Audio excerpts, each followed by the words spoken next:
दोस्तों आज के इस नए वीडियो में आपको जानकारी मिलने वाली है। लाडली बहनों के लिए बहुत बड़ी खुशखबरी की बात है। लाडली बहन योजना में 8वीं किस्त कब आएगी या फिर लाडली बहन योजना बंद होगी, इसकी संपूर्ण जानकारी आपको वीडियो के माध्यम से देखने को मिलने वाली है, तो लास्ट तक बनी रहें। और हम और आप 5 साल बाद बात करेंगे कि आप और हमने जो निर्णय किए थे, अपने संकल्प पत्र को लेकर आगे बढ़े थे, तो हम किस रूप में आगे बढ़े। मैं आज आपके लिए खास यहाँ पर आपको नए सीएम यादव जी के द्वारा अनेक घोषणाएं भी की गई हैं और लाडली बहन योजनाओं के बारे में भी आपको उस विषय पर बात की गई है। तो यहाँ पर आपको इस वीडियो के माध्यम से सभी जानकारी देने को मिलने वाली है। भारतीय सनातन संस्कृति का मान दुनिया में बढ़े, इसके लिए भी काम करने की आवश्यकता है। और मुझे इस बात की प्रसन्नता है, ऐसे कई विषयों को लेकर के जब से हमारी सरकार बनी है, ऐसे कई एजेंडों को लेकर हम आगे चल रहे हैं। आपकी जानकारी के लिए बताएं, आज से 300 साल पहले तक दुनिया में भारत का टाइम स्टैंडर्ड दुनिया में माना जाता था, लेकिन काल के प्रवाह में जब हम गुलाम हुए तो ये फ्रांस की राजधानी पेरिस 50 साल तक स्टैंडर्ड टाइम वहां तय होता रहा। उसके बाद 250 साल पहले जब अंग्रेज हावी हुए तो अंग्रेज इस चीज को पेरिस से उठा करके ग्रीनविच ले गए और ग्रीनविच से वो दुनिया में स्टैंडर्ड टाइम तय करने लगे। अब ये आप अंदाज लगा लें, कहने के लिए हम पूर्व के देश है, वो पश्चिम के देश है, और ये जो समय की गणना का केंद्र है, आप कभी अंदाज लगा लो आज भी कितनी बड़ी विसंगति है। आप उमंग भाई बताइए, यहाँ दुनिया आपको भी मौका दूंगा, आप अपनी आंखों से जाके देखना। 21 जून और 22 दिसंबर दिन के 12 बजे उज्जैन की ऑब्जर्वेटरी में जाना। एक शंकु यंत्र है, 300 साल पहले बना है और आधुनिक साइंस की दृष्टि से जीपीएस है, फिजिक्स का बना हुआ, जहां से आप डिसाइड कर सकते हैं कि दुनिया का सेंटर पॉइंट कौन सा है। आपको गर्व होगा वो उज्जैन और डोंगला है, जहां पे 23.26 अंश मिलेगा। लेकिन ये हमारे आधुनिक साइंस के आप उपकरण भी बता रहे हैं, जो हजारों साल से हमारे पूर्वज जानते थे। ऐसे गौरवशाली चीज को हम विस्मृत, कई प्रकार की बातें आई। ऐसे कई विषयों पे बात करने के साथ, जैसे नई शिक्षा नीति के मामले में मित्रों ने बात खड़ी की, आप अंदाज लगा लीजिए कि नई शिक्षा नीति दुनिया को जो शिक्षा देने वाला और गुरु करके जो हजारों हजार साल से जिसकी मान्यता है, ऐसे भारतवर्ष के अंदर शिक्षा के मामले में लॉर्ड मैकाले ने 1835 में जो गलती की, कांग्रेस ने 60 साल तक उस गलती को दुरुस्त करने का काम नहीं किया।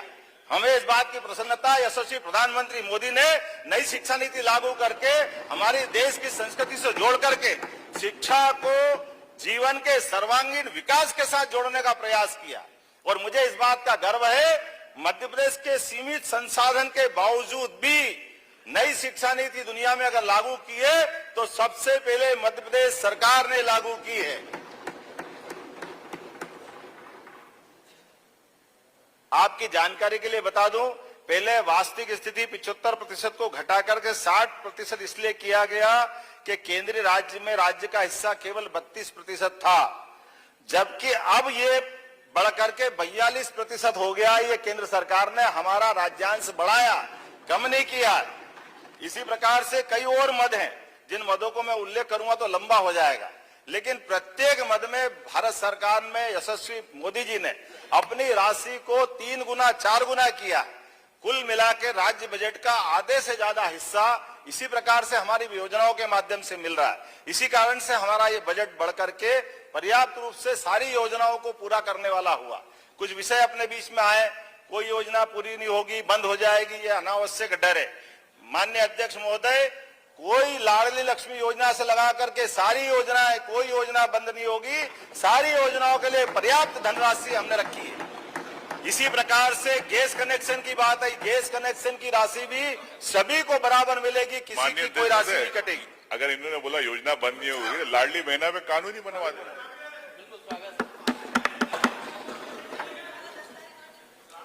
सारी राशि जब जब जिसकी तारीख है उस तारीख में डलती जा रही है। अब ये अलग बात है, आपको जानकारी नहीं तो मेरा अनुरोध है, कानून ही बना दे। कानून काहे का बना दे? लाडली बहना पे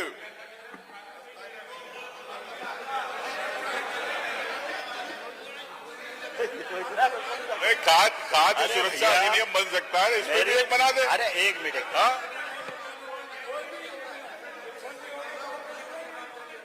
अभी आप माननीय मोदी जी को धन्यवाद दो, जिनने कहा कि कुल 4 जातियां, उसमें बहनों को भी एक, उनने महिलाओं के लिए भी रखा है, महिला, युवा, गरीब, किसान। अब आप उसमें महिला सशक्तिकरण की योजना में कानून बना रहे हैं, अब आपके लोग तो वहां बाहर काला लेके घूम रहे हैं दिल्ली में, मैं क्या करूं? आप उनको समझाओ कि भैया उनके लिए हम सब तैयार है, अगर आप यूनानिमस तैयार हो तो मैं आपके साथ खड़ा हूं। बहनों के लिए जो बेहतर हो सकता है, यशस्वी प्रधानमंत्री नरेंद्र मोदी जी के नेतृत्व में भारत की सारी राज्य सरकार इस दिशा में आगे बढ़ रही है। अब ये अपनी चर्चा बाद में कर लेंगे, थोड़ा और भी मौका मिलेगा। हाँ, डबल इंजन सरकार का चमत्कार क्या होता बताना चाहूंगा कि मध्य प्रदेश से बीमारू राज्य का कलंक हटा।